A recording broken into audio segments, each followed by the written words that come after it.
die woord van God is genoeg. Dit is genoeg om jou voor te berei vir die bediening.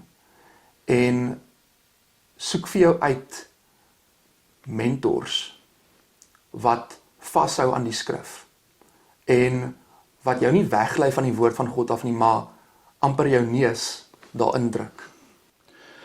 Sê in kort, vir enige iemand wat nou voel uit 'n roeping, waarom sal jy aanbeveel dat 'n student nie Stellenbosch, Bloemfontein, Pretoria gaan teologie studeer op hierdie stadium nie? Net in kort, waarom nie?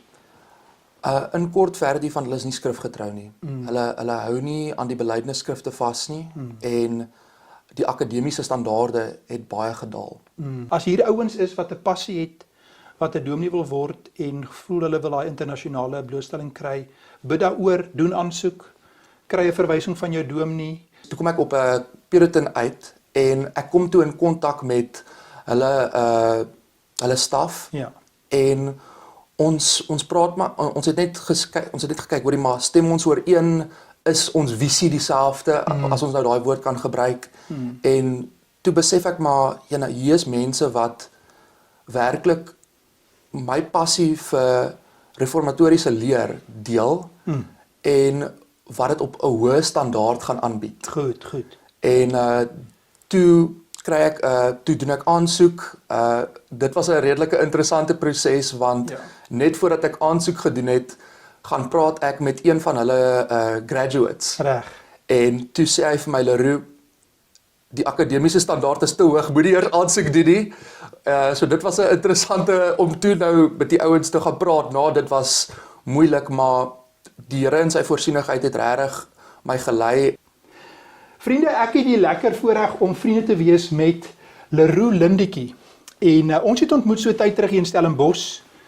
Jou pa is van Mosselbaai omgewing, hy is hierso vir 'n tyd en toe kom praat hy met my oor sy teologiese student wat 'n passie het en die Here geroep het en hy is tans besig met sy meestersgraad. Ja, inderdaad. Daar sy by Grand Rapids en dit is Puritan Reformed Theological Seminary. Net so. En wat baie spesiaal daarvan is dat die GKSA se algemene sinode het onlangs sinode gehou en goedkeuring gegee dat teologiese studente kan soontoe gaan vir hulle teologiese opleiding, terugkom en uiteindelik gelegitimeer word om dominees te word. So hierdie breuk wat nou by Potchefstroom nou gebeur het, dat daar groot veranderinge is, maak dit nou moontlik vir studente om oor see te gaan studeer en dan nie daar te bly nie, terug te kom. As die Here vir jou 'n goeie vrou gee daar, dan kan jy haar natuurlik saam terugbring as sy Afrikaans sal leer in die toekoms. Definitief, dit is 'n groot voorwaarde. Ja, natuurlik. So wat ek gedink het is om te doen vandag is, hy's hier op vakansie, daar's 'n troue in die familie wat plaasvind, so hy's hier net vir 'n kort tydjie en hy's reeds 'n paar maande daar besig met die program. So ek het gedink daar gaan waarskynlik teologiese studente in Suid-Afrika wees wat bietjie wil hoor hoe werk dit, sy belewennisse daar, hoe verskil dit met Suid-Afrika. So Leroux, dis lekker om bietjie te gesels. Kom ons begin voor. Waar is jy gebore, groot geword en tot by, kom ons sê, tot waar die Here jou gered het. Vertel vir ons daai paar goeters. Sover ek was in Pretoria gebore, in Noordwes, Hartbeespoortdam groot geword. Wonderlike ouers gehad. My ouers se die godsdiens wat hulle ons in groot gemaak het, was maar 'n charismatiese godsdiens. Altyd baie vrae gehad, maar kon net nooit die antwoorde kry wat ek gesoek het nie. So vir 'n ruk in my lewe het ek maar myself afstand gesit tussen my en my ouers se godsdiens. Baie filosofies oor die lewe gedink ek was baie slim en toe seker op so 16, 17 het my pa tot bekering gekom. Was hy blootgestel aan gereformeerde leer, alhoewel hy dit nie geweet het nie.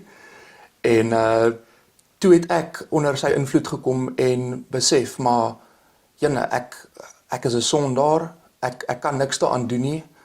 Alles wat in die redding is die Here se werk. En ek sê baie gereeld vir mense, ek is gereformeerd omdat ek werklik kan sê die Here het my hart kom verander en net so het ek ewe skielik gebid en het ek 'n belydenis gehad wat voorheen niks vir my beteken het nie, maar nou kan ek die Here Jesus Here noem en dit beteken ewe skielik iets vir my. En dit het nou in die tyd van COVID gebeur.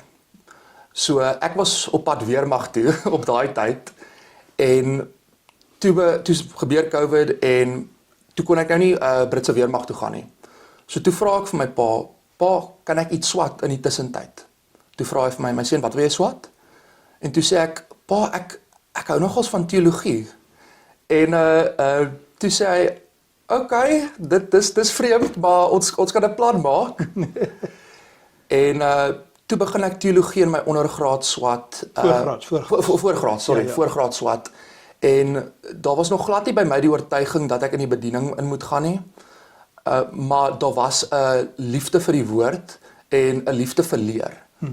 En ek het in my voorgraads geswat en dit was vir my baie lekker, maar ek wou altyd dieper gegaan het. Ek wou betrokke geword het by die tale en baie keer by die voorgraads het dit vir my gevoel, jene, maar daar was nie genoeg van dit nie. Daar was nie genoeg vleis op die been as jy dit so kan sit nie. En deur my swattings kom ek uiteindelik by gereformeerde oortuigings en ek het toe saam met 'n vriend by die gereformeerde kerk Mosselbaai 'n diens bygewoon en eintlik maar net agtergekom, maar hierdie is waar ek hoort. Dit is die belydenisskrifte stem ooreen met my getuienis en met my oortuigings en toe kom ek in kontak met die dominee daar en word ek 'n lid van die GKSA en dit was eintlik toe ek gesien het hoe die predikante en die ouderlinge daar werk, dat ek oortuig geword het, maar ek moet eintlik in die bediening wees. En dit is waar ek die Here se roeping gehoor het. En toe begin ek vir meestersprogramme soek en so voort, maar dit is en toe kom ek by Puritan uit, wat wonderlik was. Goed, wonderlik. Kom ons gaan gou terug. So jou pa kom uit 'n charismatiese Pinkster agtergrond, die gawes, die bonatuurlike dinge, 'n bietjie van die welvaartsteologie ook in daai goed gewees van jy spreek ook lewe en daai tipe wêreld en toe sy daaruit tot bekering gekom. En was jy in 'n gewone skool of was jy tuisonderrig ook gedoen? So ek was nooit die slimste ou op die blok nie, die skerpste potlood in die pakkie nie. Ek sê nie so sê, ken jy nou al vir 'n tyd, jy's baie skerp. Maar ek was vir die eerste 5, van graad 1 tot graad 5, was ek in publieke skool, en by so graad 5 se kant het ek maar net agtergekom, maar hoorie, ek leer nie op dieselfde manier nie, ek doen goeders anders, ek hou daarvan om te lees en te leer, maar die konvensionele skoolstelsel het net nie vir my gewerk nie. So toe van graad 5 tot matriek het ek tuisonderrig gehad, vir 'n ruk 'n tutor gehad, maar toe het my ma dit oorgeneem en ja, ongelooflike tyd vir my lewe, baie geleer. Reg. En was net ek het altyd gevoel dat dit wat ek geleer het was nie noodwendig by die skool nie, maar dit wat ek op my eie tyd ingesit het. My jene, ja, dis baie interessant hoe dis nou mooi nê, hoe jou ma jou kon help. Hier in Durban wil in die Kaap sien ons ook 'n klomp ouers wat dit doen. En daar's 'n interessante, band wat jy dan met jou ma kan hê.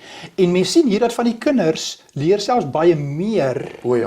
As wat jy by van die ander skole so geleer het. So jy het dit geniet en jy het jou ding gedoen en toe het jy daarna nou teologie begin doen, gestudeer, jy die gereformeerde leer ontdek en kom ons praat dan net gou verder. Toe het jy besluit om te kyk of jy kan aansoek doen by Puritan Reformed. Ja. Was dit voordat die algemene sinode GKSA hulle goedgekeur het al? So het jy begin navorsing doen oor waar kan jy gaan verder studeer? So ek het met die advies van 'n paar mense het ek al voor daai besluit begin navorsing doen. Ek het net besef, hoorie, as ek het 'n passie om in Engels te leer.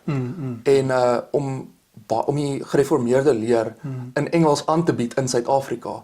So ek het net besef dat die konvensionele opsies in Suid-Afrika vir gereformeerde teologie swat dit gaan net nie vir my werk nie. So toe het ek maar oor see gaan kyk. Ek het na Covenant Seminary gekyk, ek het na Puritan Reformed Seminary gekyk, ek het na Westminster Seminary gekyk. Reg. En toe kom ek op Puritan uit en ek kom toe in kontak met hulle staf. Ja. En ons praat maar ons het net gekyk hoorie maar stem ons ooreen, is ons visie dieselfde as ons nou daai woord kan gebruik. En toe besef ek maar hier is mense wat werklik my passie vir reformatoriese leer deel en wat dit op 'n hoë standaard gaan aanbied. Goed. En toe doen ek aansoek. Dit was 'n redelike interessante proses want net voordat ek aansoek gedoen het, gaan praat ek met een van hulle graduates. Reg. En toe sê hy vir my, Leroux, die akademiese standaard is te hoog, moet nie eers aansoek doen nie. So dit was 'n interessante om toe nou met die ouens te gaan praat. Dit was moeilik, maar die Here in sy voorsienigheid het regtig my gelei en toe kom ek in en Kan ek gou teruggaan? Ja. Vir jou om aansoek te gedoen het, jy's nou lidmaat van die GKSA. Ja. Moes jy 'n getuigskrif gee van 'n dominee vir jou aansoek, jou punte en al daai dinge moes saamgegaan het? So ek is tegnies nie onder die toesig van die kuratore op die oomblik nie, Goed. maar hulle aansoekproses is baie deeglik. Goed. So wat hulle verwag dat jy eerder aan die Westminster Standards Reg. of die 3 vorms van eenheid. Ja. Dat jy een van daai belydenisskrifte onderskryf. So die GKSA pas daarbey in. Perfek. Die Westminster is van die PCA, die OPC, Presbyteriane, die Westminster, wat basies 'n samevatting van die ander belydenisse van eenheid is, nê. Ja. Goed. En toe hulle vra maar vir my voorvereistes. Ja. Ek dink die laagste voorvereistes wat hulle het is 'n BA in teologie. Grieks-Hebreëus? Nee, glad nie. Dis nie voorvereiste nie. Glad nie voorvereistes nie. Okay. Hulle gee dit, hulle bied dit aan in die MDiv self. En die MDiv is 4 jaar. 4 jaar. Reg. So het jy Grieks en Hebreëus nou daar. So ek het nou my Grieks en Hebreëus klaargemaak by Puritan wat 'n wonderlike ervaring was. Is dit Grieks 1, 2, 3? Al die pad deur. En wanneer het jy begin met Grieks en Hebreëus? So ek het redelik vroeg in my program begin, net omdat ek 'n passie gehad het vir tale, maar omdat baie van die ouens op snaakse tye in die akademiese jaar inkom, kan jy nie altyd op daai tale trein so vroeg spring nie. Reg. Goed. Hoorie, dit is so lekker om te praat hieroor want deur die Here se genade sit ek met 'n paar dosyn teologiese studente in Suid-Afrika van verskillende plekke. En jy's nou die eerste ene. Ek het ander vriende by ander universiteite ook in Amerika. En jy's nou die eerste een van Puritan. So ek het nou 'n klompie vrae wat ek nou hoop wat gewone studente wil weet wat ek vir hom gaan vra. Jy weet sommer net so 'n paar. So kom ons sê gou nommer 1. Ek wil net weer teruggaan na Suid-Afrika toe. Sê in kort vir enige iemand wat nou voel uit 'n roeping. Waarom sal jy aanbeveel dat 'n student nie Stellenbosch, Bloemfontein, Pretoria gaan teologie studeer op hierdie stadium nie? Net in kort, waarom nie? In kort verdie van hulle is nie skrifgetrou nie. Hulle hou nie aan die belydenisskrifte vas nie en die akademiese standaarde het baie gedaal. Ek dink daai 3 sal vir my die groot redes wees. Okay, dis genoeg. Ek dink dit is selfsprekend vir studente wat daaroor wil weet. Goed, die tweede ding is sê gou vir ons in terme van die hele logistieke ding van hier kering gekry, oppak, kostes, is daar beurse beskikbaar? Vertel 'n bietjie vir studente net wat daai hele proses ook. So dit is eerstens baie duur. Ek wil nie doekies omdraai en sê dat dit goedkoop is nie. Om daar te lewe en om daar te swat is ontsettend duur. Maar dit gesê, die universiteit Puritan bied beurse aan. So ek is tans op 'n internasionale studentbeurs waar al my swattings en my lewenskostes gedek word. Regtig? Ja, dit is nogals 'n groot beurs. Is dit moeilik om so 'n beurs te kry? Dit is nie eintlik so moeilik nie. Jy moet net kan bewys in jou akademiese rekord dat jy wel nie net daar is om 'n graad te vang nie. Dat jy regtig daar is om te leer en te presteer. Reg. So hulle kyk na jou punte, is jy betrokke, is jy in 'n kerk betrokke? Hulle wil ook dit sê, nê? Presies. Reg. En dit moet 'n gereformeerde kerk. So dit moet 'n gereformeerde kerk wees, maar dit hoef nie noodwendig een van die kweekskoolse kerke self te wees nie. Reg. Maar die belydenis moet dieselfde wees, Reg. Goed. Ek dink dit help. Dis wonderlik. Ja, ek onthou ook toe ons begin vriende raak het, toe jy vir my gesê dat daar was dominees wat vir jou gesê het, hoor jy gaan dit nie kry nie.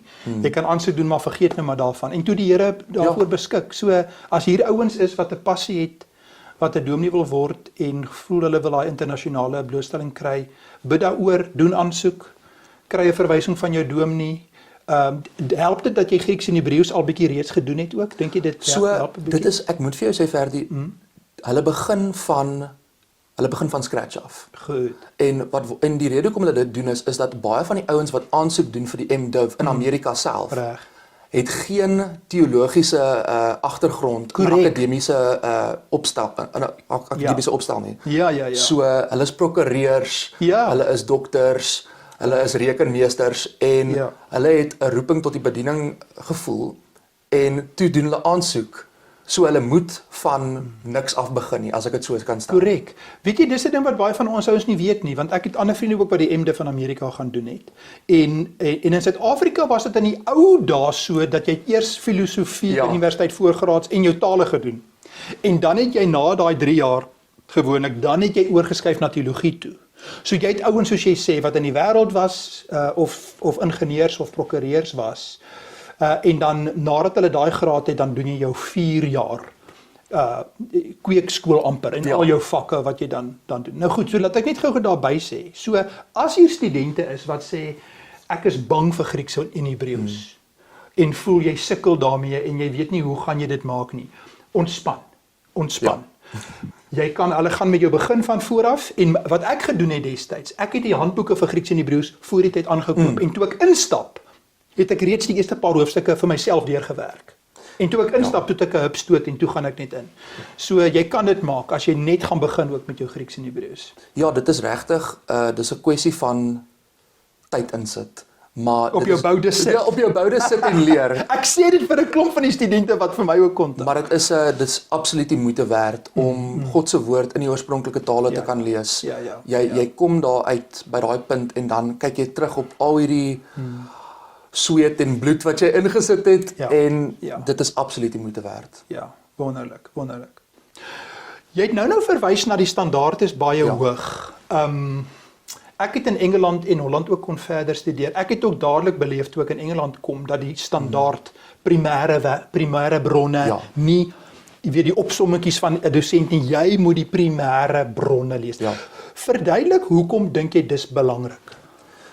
Ferdi, ek dink dit is belangrik want op die ou einde, wanneer jy sekondêre bronne lees, is jy besig om ander mense se interpretasies van 'n primêre bron te lees. Of dit nou die skrif is en of dit nou 'n sekere teoloog se werk is, jy is besig om 'n ander persoon se interpretasies daarvan te lees. So jy kom nie eintlik self by, maar wat het hierdie persoon eintlik gesê nie. En by Puritan, toe ek daar ingekom het hulle net gesê, manne, moet asseblief nie na kommentare gaan kyk nie. Moet asseblief nie na ander mense se opinies gaan luister oor 'n onderwerp nie. Gaan na die primêre bronne toe en gaan kyk wat is eintlik waar. En dit was vir my iets niets. Want in my ondergraads was daar baie klem geplaas daarop dat jy is eintlik nie slim genoeg om na die primêre bronne toe te gaan nie. En dit het my altyd teleurgestel want ek wou altyd na die primêre bronne toe gegaan het. Ek hoor jou. Dit maak sin. En tog kan mens dan net ook by sê dat voorgraads is jy ook nie altyd veronderstel om die primêre ding. Jy werk met ouens wat 'n sintese maak en vir jou opsommings gee en hopelik is hulle goeie gereformeerde ouens wat nie 'n waarborg in Suid-Afrika mee is nie. So ja, ek hoor jou. Ek het dieselfde beleef. ek moes Duits leer en jy moes as jy 'n Duitse ou moet lees, moet jy die oorspronklikes doen. Ek het die patristiek, die vroeë kerk, ek moes Irenaeus, Tertullianus, die gnostieke, ek moes daai tekste, die oorspronklikes gaan lees. Nie wat ander ouens daarvan sê. En daar's ook 'n tipe van 'n ek dink 'n tipe van 'n bemagtiging daarin in die sin van dat jy aan die einde van die proses voel maar ek het werklik iets substansieel gedoen. Ja. En dan moet jy natuurlik 'n skripsie ook op die einde van die goeters bysit wat jy dan ook daarop moet doen hè.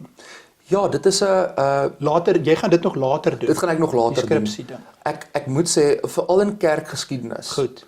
Het ek agtergekom om die kerkvader self te gaan lees. Dit is die prentjie wat vir jou geskep is in die sekondêre bronne is maar is nie altyd so duidelik nie. Waar as jy in die primêre bronne kom, dan kom jy agter en jene maar hy sê iets hier wat nie heeltemal ooreenstem met die interpretasie van hierdie 21ste eeu akademikus nie. Reg. Sê gou voordat ons bietjie gaan praat oor die Suid-Afrikaanse konteks, so een of twee van die primêre goed wat jy nou al die afgelope paar maande deurgewerk het wat vir jou jy geniet dit. Primêre bronne waar jy werk. So ek gebruik tans ek het tans 'n opstel geskryf oor Antoine Kort in die Franse kerk en Gee 'n bietjie agtergrond. So na die toe die edict van Nantes teruggetrek was deur die koning van Frankryk, was alle voorregte van die gereformeerde kerke in Frankryk weggevat. En die Rooms-Katolieke kerk, die staatskerk wat toe nou weer en die vervolging wat toe nou radikaal oorneem. Baie vervolging en basies wat ek oorgeskryf het was hoe het die kerk oorleef in daardie stukkie in daardie tydperk. Wat het hulle gedoen om te verseker dat die kerk nie heeltemal uitmekaar uitval nie? En om eintlik daai primêre bronne te gaan lees, om Antoine Kort se memoirs te gaan lees en te gaan sien, maar op hierdie dag het hierdie broer van my was hy by die stapel gebrand. En om te sien maar ons het hierdie besluit by die synode geneem om te verseker dat die woord sentraal was. Dit is so verrykend en jy leer hierdie mense van geskiedenis ken op 'n baie persoonlike vlak. So dit verryk 'n mens so en dit is tipies sulke navorsing waar jy regtig jy begin jouself beskou as 'n teoloog. Jy voel nou nie meer eintlik soos 'n student wat nat agter die ore is nie. Jy voel maar ek kan my pad vind in 'n biblioteek. Wonderlik. Ek het soveel herinneringe wat nou terugkom en vir myself moes ek myself dis amper half dit vat jou 'n dag of wat om onder die vel te kom van daai persoon en jy moet jou half isoleer vir 'n tyd en dan soos wat jy begin lees, leer jy hoe om hom te lees.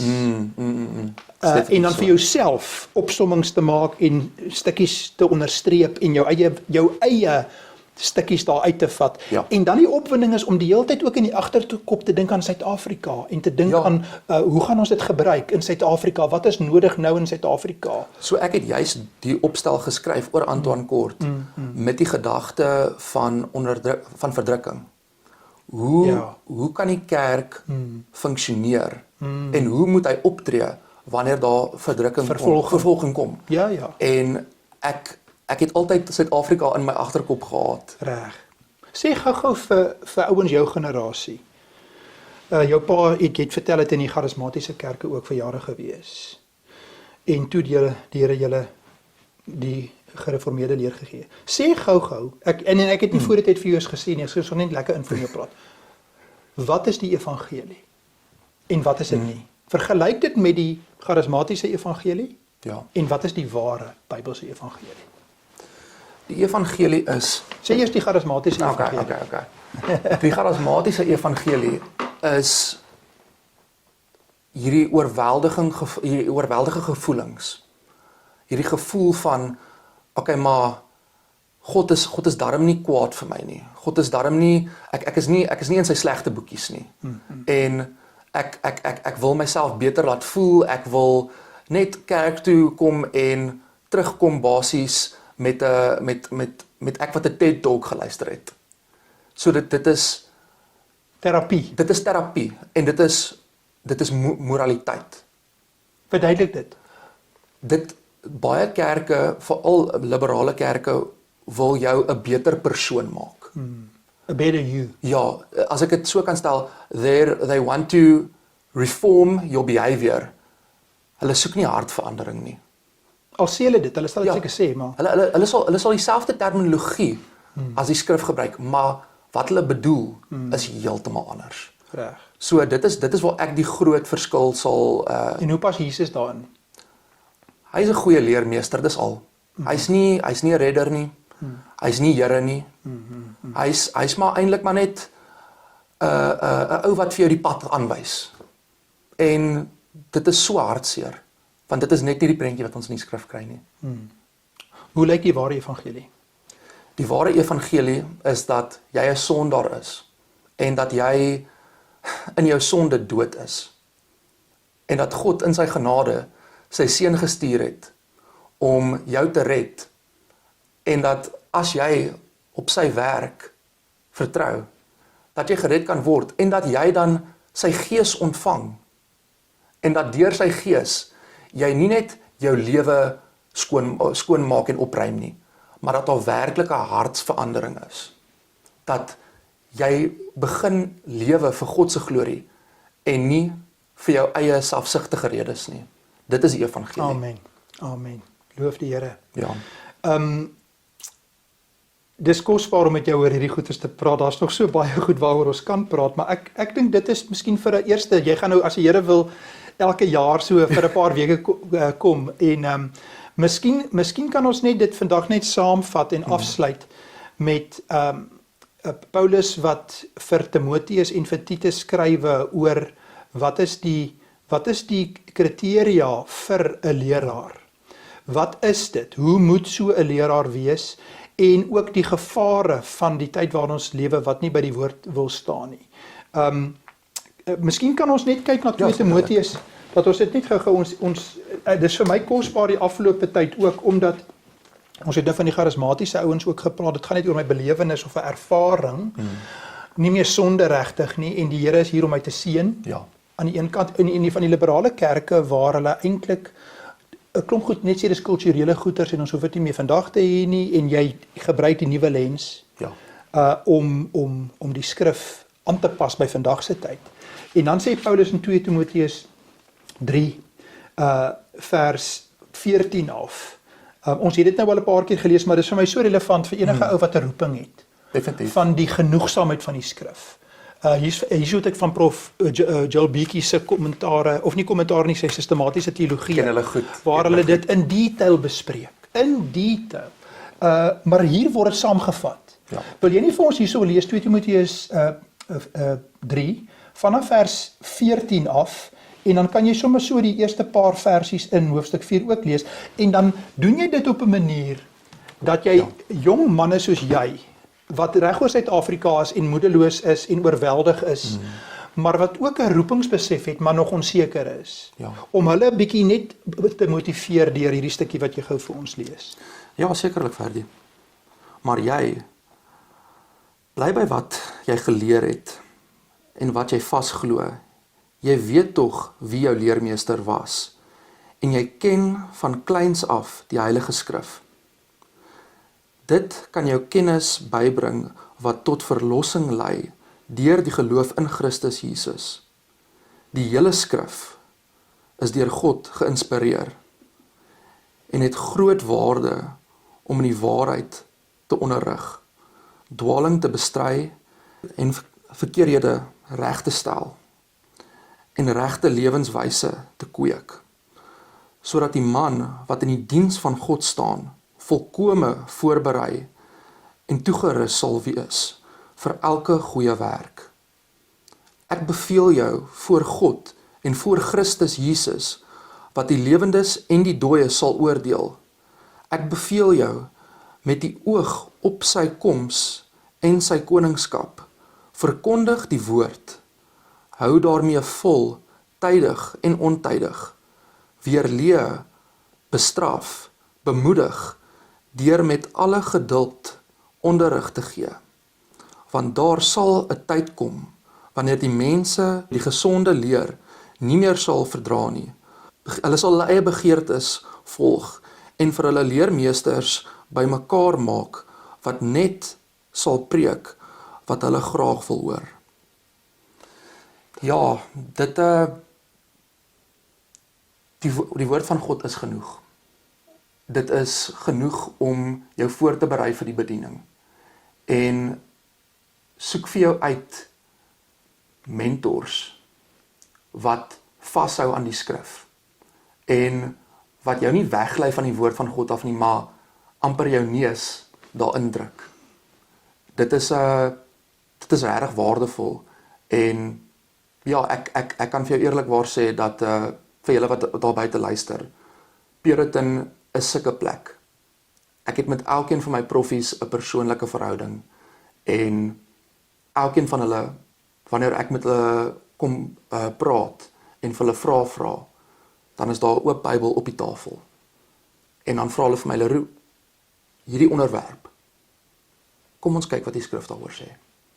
En dit is basies wat Paulus hier vir Timoteus sê. Amen. Kan ek vir ons afsluit met 'n kort gebed?